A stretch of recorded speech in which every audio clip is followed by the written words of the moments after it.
y'all see this beautiful, impressive tomato tart I just pulled out of the oven. It was so easy to make. It only takes a few minutes, but you can really impress your friends and family. Y'all stay with me and we'll do one together. I hopped on here real quick with y'all. I'm getting out the things. I want to make a rustic tomato tart with y'all. It looks real impressive, but it's so easy. You're going to need puff pastry. You can buy store-bought in the store, a great time saver. One time we need to make that homemade, don't we? We're going to need olive oil, salt, and pepper, some Dijon mustard's what I'm going to use today, and beautiful tomatoes. Look at these purple, the Cherokee purple that we grew. Aren't they gorgeous? And I've got others as well. We'll do a variety. I've got some Parmesan to grate. If you don't have it to grate, then get you some pre-grated. Don't let that stop you. And 1 egg for painting on our puff pastry. And other than that, all we need is basil. So let's go out to that garden and get in here and put this together. We just need a tiny little handful of these basil leaves. 7 or 8. I'm picking off some of these blooms. If you're growing basil and it starts blooming, which it'll do overnight on you, just pick off these blooms so it'll just keep making and get bushier for you. Okay guys, just a few more leaves and let's get in there and put that tart together. I just rinsed my basil under cold running water and I'm patting it dry here. We're going to set it to the side, and I think what I'll do is get y'all right down here on top of our workstation so y'all don't miss a thing, okay? This goes pretty quickly, pretty simple, but oh so, well, you've already seen how impressive it is. I have got a cookie sheet and some parchment paper and this puff pastry pre-frozen. I thaw it in the refrigerator overnight, okay?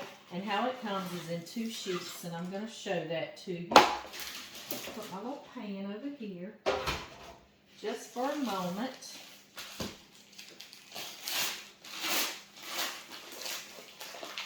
And you pre-thaw it, but it needs to stay cold, okay? So we're going to work pretty quickly. I've got my oven preheating, 400 degrees Fahrenheit. Comes in 2 sheets. I'll put one to the side, and then it folds out. Or this is how it is here that I get it, okay? And I want to roll it out just a bit bigger. I want it to be a larger little tart than this. So I'm going to get a little bit of flour. Right here in my hand. Put that on my board. Should have put that just on the counter so I wouldn't get my cutting board dirty. That's okay, I can wipe it off. Okay, this is why you want it to be thawed, but nice and cold. It's very cold to the touch because I want to make it larger, bigger. And we're going to pre-bake it a little bit, and that's the thing that not everyone does. I've had them where you just put the tomatoes on there and you don't pre-bake your little crust. And that's fine too. I just like it to get a little head start before I put those wet tomatoes on it. You know what I mean? Juicy tomatoes. So we're just going to put it in that hot oven for about 5 to 10 minutes. I'll show you what it looks like when it comes out. But I want to show you how I prep it too. I love puff pastry. Do y'all? Puff pastry is one of my favorite things. It is. I'm more or less making it bigger this way, okay? This way and not that way. Okay, y'all.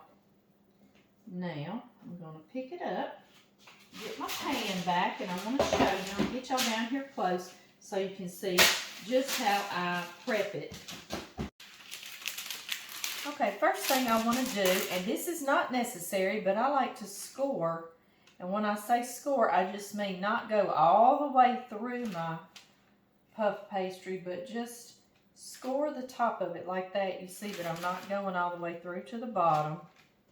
And to me, it just allows the puff pastry to separate from this inner part where we're going to put the tomatoes and rise and make us a really nice crust. But you do not have to do this. It'll still rise as long as you don't put tomatoes out there. But it just seems to look a little prettier to me.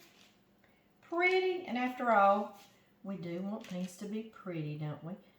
So that's all I'm doing, not cutting all the way through, just a little scoring like that. And if you want to get real pretty, you can even go and score the outside, but we're not going to do that. We're sticking to rustic.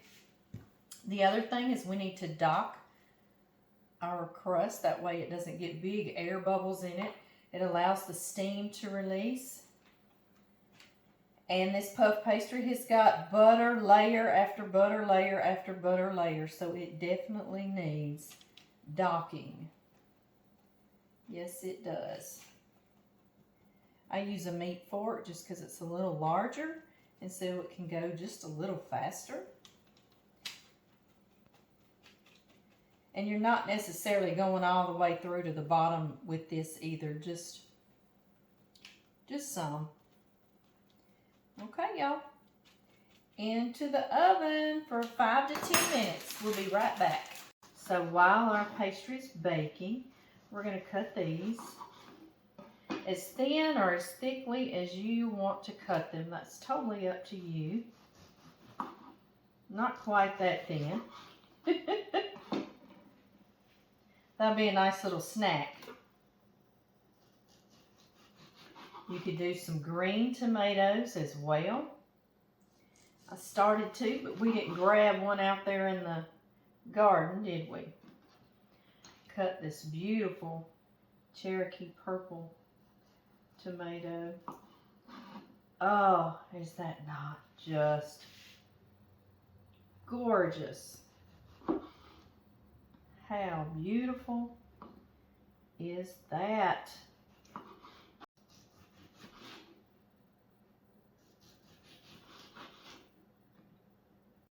Then I like to place some paper towels over the top and gently press. There it is, just about 7 minutes later. It's already looking beautiful, isn't it? I know, I just love, love, love a puff pastry. Okay, this is what we're going to put on it in the base. Now leave your crust where I scored. I've got Dijon mustard. You can use Creole mustard. You could use spicy brown mustard. I have seen if you don't want to do a mustard, which it's very good with the tomatoes, so do the mustard. But I've seen ricotta cheese, cream cheese, cottage cheese. I've seen a variety. But the mustard is a real nice little comparison, contrast to the tomato. And Dijon is pretty traditional. This is something that you'll see a lot in France and Italy or other places in Europe. And so I'm not sure who actually takes the credit. And I don't care who, I just thank them all because it's so delicious. Okay, y'all, a thin layer of our Dijon mustard is done. And now we've got these tomatoes. I don't want to burn myself on that hot pan. And y'all see with that paper towels, it lets them just drain just a bit and get pretty. And you just make whatever design you want to do. And I love, that's why I love to cut up a variety of tomatoes, sizes and colors. But if you only have red, see I've got some little orangey, yellowy ones, just do the red. Don't stress about that. Woo! I touched that hot pan. Yes, I did. Woo! And then I don't like to overlap my tomatoes. I like to leave them lots and lots of their own room. So whatever you want to do. I know I've seen them where they'll lap them over one another, but I don't care for that too much. I like a tomato to have all the room it needs with the crust. And don't do like me and take too much time thinking about where to put a tomato. Right? I'm supposed to be going rustic here and I'm sweating over it. Put that little orange guy there. Let's see here. Have you got room for another one there? Maybe so.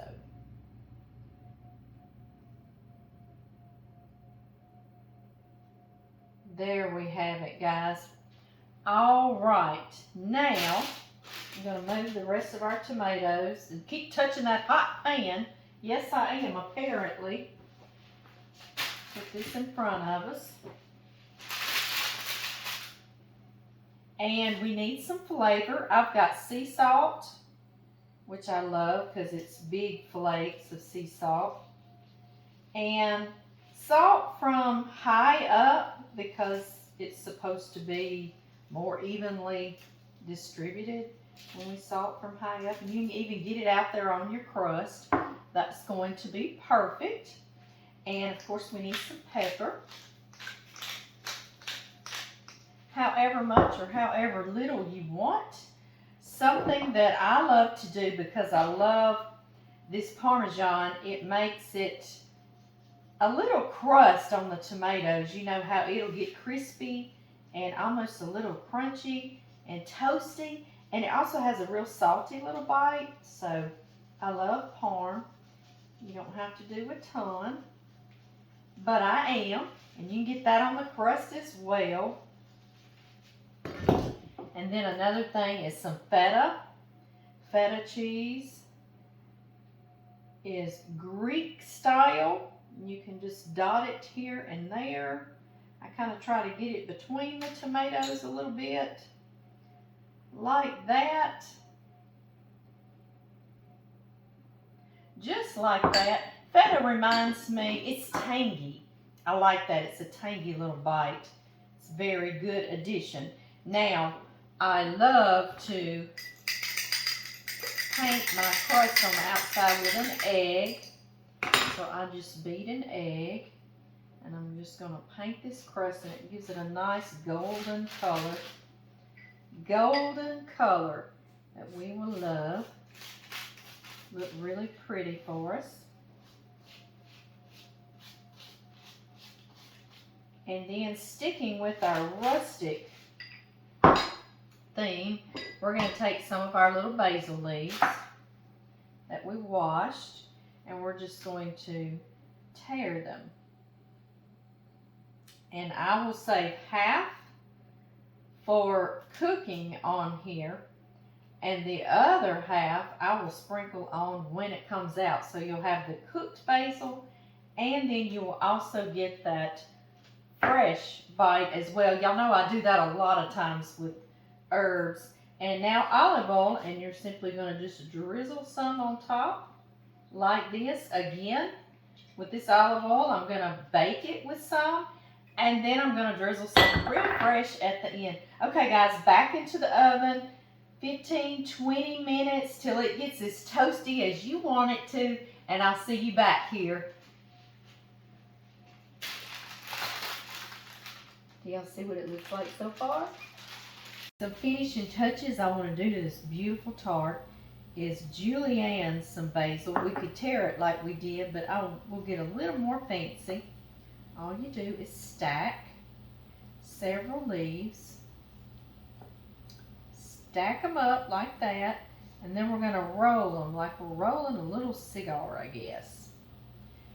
And then we'll simply just cut, slice, all the way down to the stem. And then we've got beautiful juliennes that we can then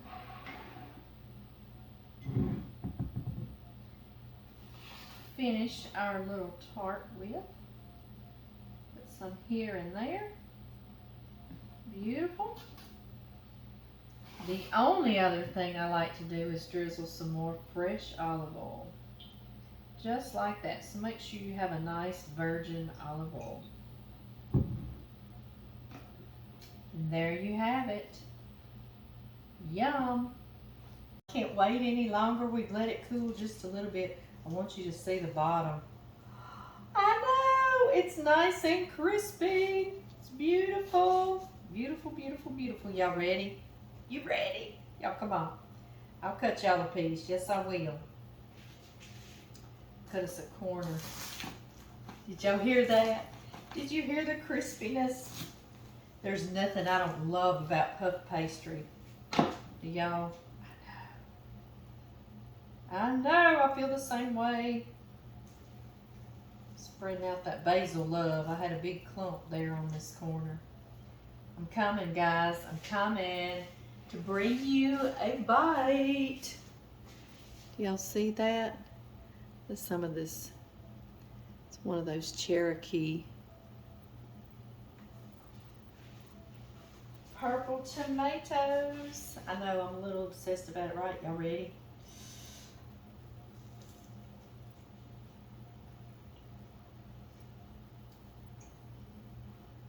Mmm. Mmm. Mmm. Mm-hmm. Mm-hmm. Mm-hmm.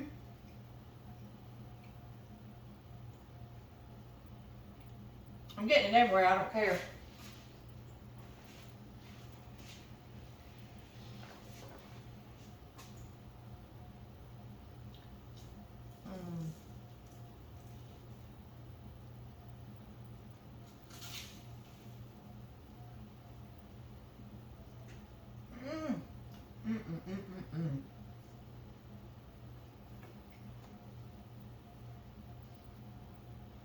What can I say?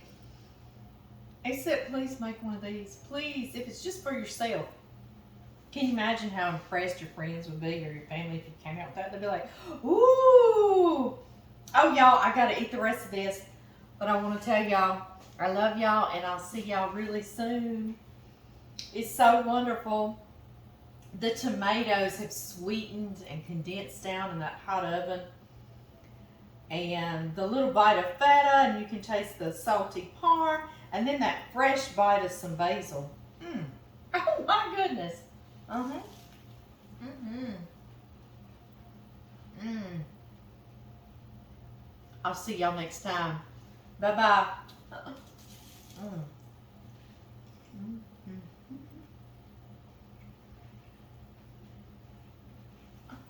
I wanted to tell you that I like to keep my piece of Parmesan. See, I don't have much left. I've got to get to town, huh? I like to keep it in a freezer bag in my freezer, and it will grate beautifully while it's frozen.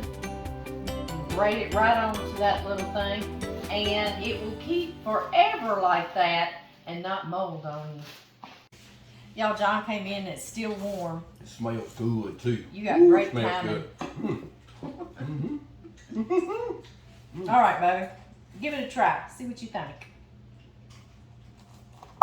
Baby. Golly, that tastes like something we ate when we was in another country. We were in Italy, maybe? Yes. Wow. I could just close my eyes and be there. That's good, baby. That's wonderful, baby. Man, that's so light. It is light, isn't it? It's a great little app, isn't it? It is. Great. Great little appetizer.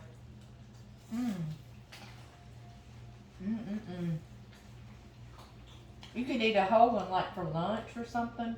I like to be real careful. I'll make more than a half out of it. Well, you go ahead. It's only good while it's warm. You go right ahead, darling. I'm going to have to have another piece. That's great. Well, of course you are. I knew y'all want to see John, and he just came in, so I turned that camera right back on. You do have impeccable timing, darling. You know, isn't that weird? Show up after you get the groceries in the house. Yeah, you do that very well. And just when you're taking stuff out of the oven.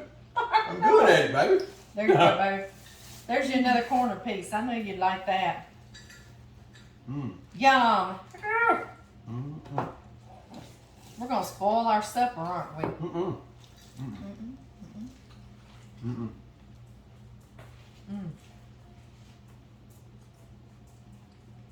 You see, that's basil right out of the garden. All that pretty green basil. Oh, that's good, sweetie. That's good.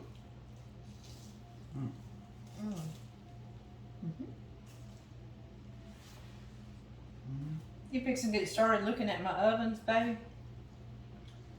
Yep, it's time. I know.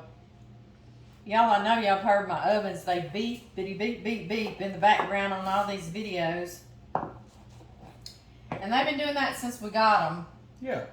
Back 12 years ago. Mm-hmm. And it made us so angry because they were not cheap.